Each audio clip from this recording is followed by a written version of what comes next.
একজন অবিশ্বাসী সন্তান ভাবনা চিন্তা করে যে সে চার্চকে বন্ধ করবে এবং পাস্টারের হাত থেকে বাইবেলকে নিয়ে প্রতিটা পাতাকে ছিঁড়ে ছিঁড়ে ফেলবে এবং সে তার বন্ধুদের সাহায্য নিয়ে সে চার্চে উপস্থিত হয় এবং বিশ্বাসী সন্তানদেরকে হাঁটিয়ে সেখানে পাস্টারকে অনেক কিছু হুমকি দেয় এবং পাস্টারকে বলে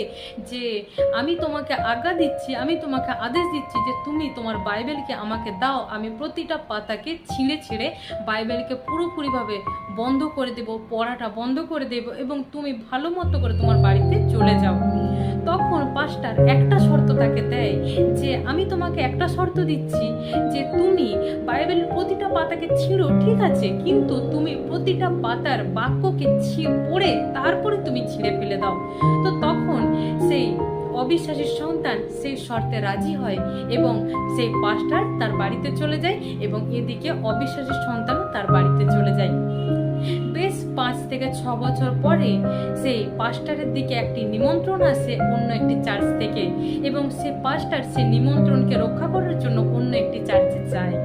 যার ফলে সেখানে সে দেখতে পায় যে অনেক নিমন্ত্রিতরা, অনেক বিশ্বাসীরা সে চার্চের মধ্যে উপস্থিত আছে। কিন্তু প্রভুকে আমি ধন্যবাদ করি যে সেই অবিশ্বাসী সন্তান সেই চার্চের সবার সামনে দাঁড়িয়েছিল, যার ফলে পাস্টার অনেক চিন্তিত হয়ে যায় যে এখানে এই অবিশ্বাসী সন্তানটা কি করছে।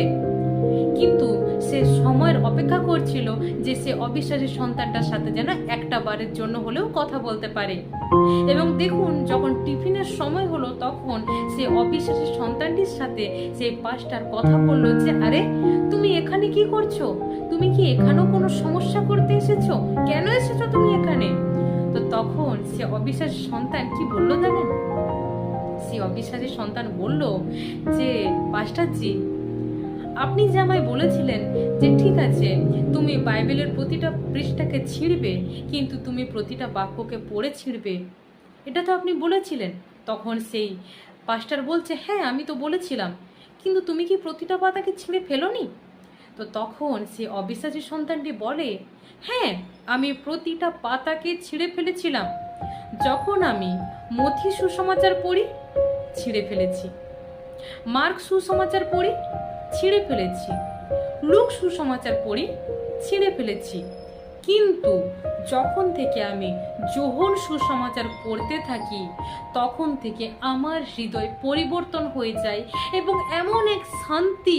এমন এক আশীর্বাদ আমার জীবনে অনুভব করি যা আমি আগে কোনো দিন কোনো সময়ে আমি অনুভব করতে পারিনি। এবং সেখান থেকে আমি বুঝতে পারি যে প্রভু যিশু কে, তিনি কেন